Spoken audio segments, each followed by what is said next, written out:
Lesson 3: Germs, the war inside. Watch out, hands off. This is my spot. Hey, germs are everywhere, but it is impossible to see them with your eyes. There are two major kinds of germs, bacteria and viruses. Bacteria are very small creatures. Some are good, they can help you digest the food that you eat. Others are bad and can make you sick. Viruses are germs that can only live inside the cells of other living bodies. They causes disease such as the flu. I'm in time to attack. Yay, success. Make more copies of me now. Bad germs can enter your body through your skin and mouth, nose, and eyes. What happens when they invade? The germs multiply in the body. Your body becomes a war zone. You start to feel tired and weak. We have an invader. Come quickly. Luckily, your body has an army of defense. The T cells sound the alarm. It's my job to defend the body. The B cells arrive to fight the germs with antibodies. That was a nice meal. Are there any more germs to eat? The macrophage cells show up and eat the germs. Together, this army is called the white blood cells. If all goes well, they win the fight. In a few days, you start to feel better. Game over. The body remembered the invader, so it cannot make copies to itself again. Fine, next year, I'll send in my cousin. He'll see you then for another fight. But the germs are smart too. They can change form and trick the body. What can I do now? There are several ways to protect yourself from germs. Oh no, I can't hold on. First, wash your hands with soap and warm water. A balanced diet will keep your body strong and healthy. I'm ready to fight any germs. Me too, bring it on. It's also important to exercise regularly and get plenty of sleep. What? It's game over for my cousin too? We give up. We can't make you sick. Finally, get the necessary shots. They are the best defense against germs.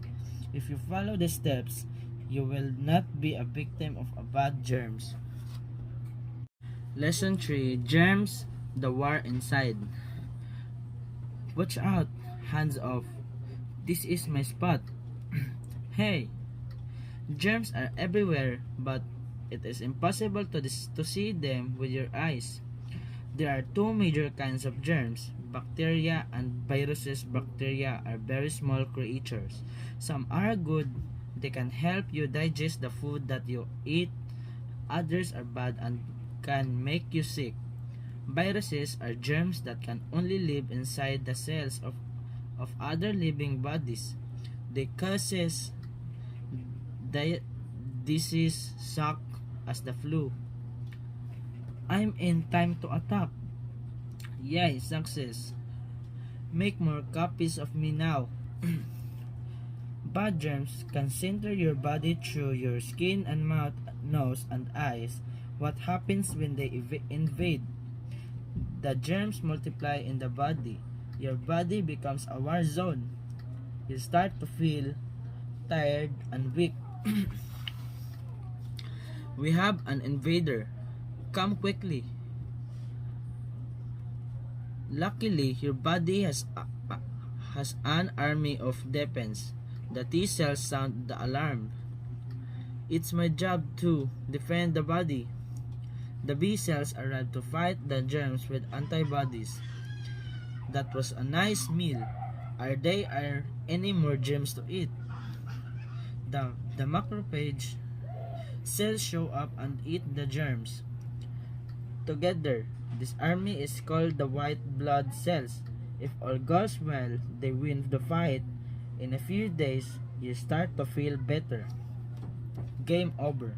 The body remembered the invader, so it cannot make copies to itself again. Fine, next year, I'll send in my cousin. He'll see you then for another fight. But the germs are smart too. They can change form and trick the body. What can I do now? There are several ways to protect yourself from germs. Oh no, I can't hold on. First, wash your hands with soap and warm water. A balanced diet will keep your body strong and healthy. I'm ready to fight any germs. Me too, bring it on. It's also important to exercise regularly and get plenty of sleep. What? It's game over for my cousin too? We give up. We can't make you sick. Finally, get the necessary shots. They are the best defense against germs. If you follow the steps, you will not be a victim of a bad germs. Lesson 3: Germs, the war inside. Watch out, hands off. This is my spot.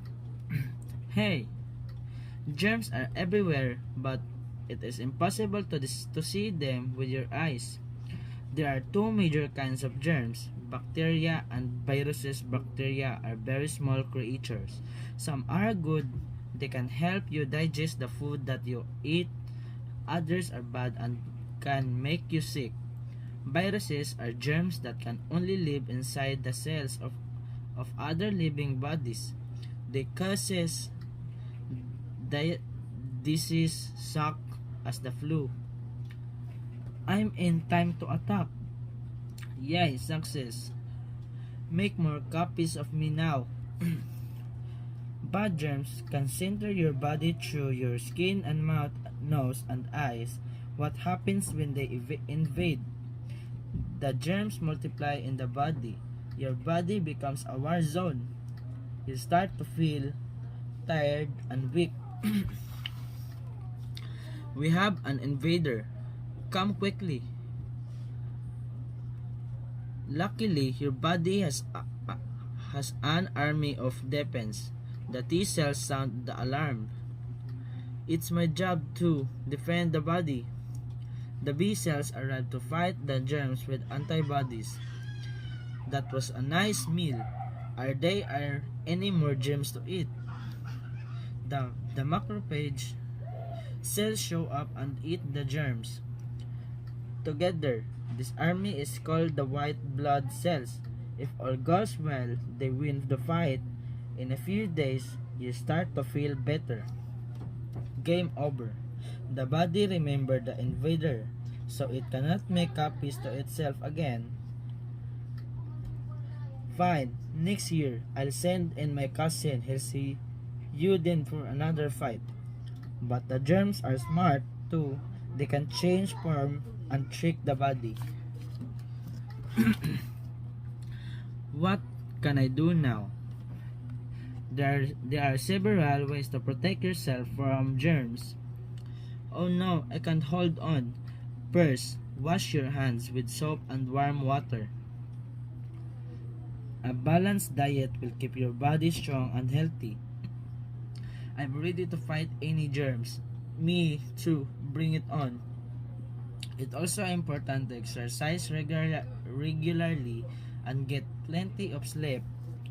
What? It's game over for my cousin too? We give up. We can't make you sick. Finally, get the necessary shots. They are the best defense against germs. If you follow the steps, you will not be a victim of a bad germs. Lesson 3: Germs, the war inside. Watch out, hands off. This is my spot. Hey, germs are everywhere, but it is impossible to see them with your eyes. There are two major kinds of germs, bacteria and viruses. Bacteria are very small creatures. Some are good, they can help you digest the food that you eat. others are bad and can make you sick. Viruses are germs that can only live inside the cells of other living bodies. They causes disease such as the flu. I'm in time to attack. Yay, success. Make more copies of me now. Bad germs can enter your body through your skin and mouth, nose, and eyes. What happens when they invade? The germs multiply in the body. Your body becomes a war zone. You start to feel tired and weak. We have an invader. Come quickly. Luckily, your body has an army of defense. The T cells sound the alarm. It's my job to defend the body. The B cells arrive to fight the germs with antibodies. That was a nice meal. Are there any more germs to eat? The macrophage cells show up and eat the germs. Together, this army is called the white blood cells. If all goes well, they win the fight. In a few days, you start to feel better. Game over. The body remembered the invader, so it cannot make copies to itself again. Fine, next year, I'll send in my cousin. He'll see you then for another fight. But the germs are smart too. They can change form and trick the body.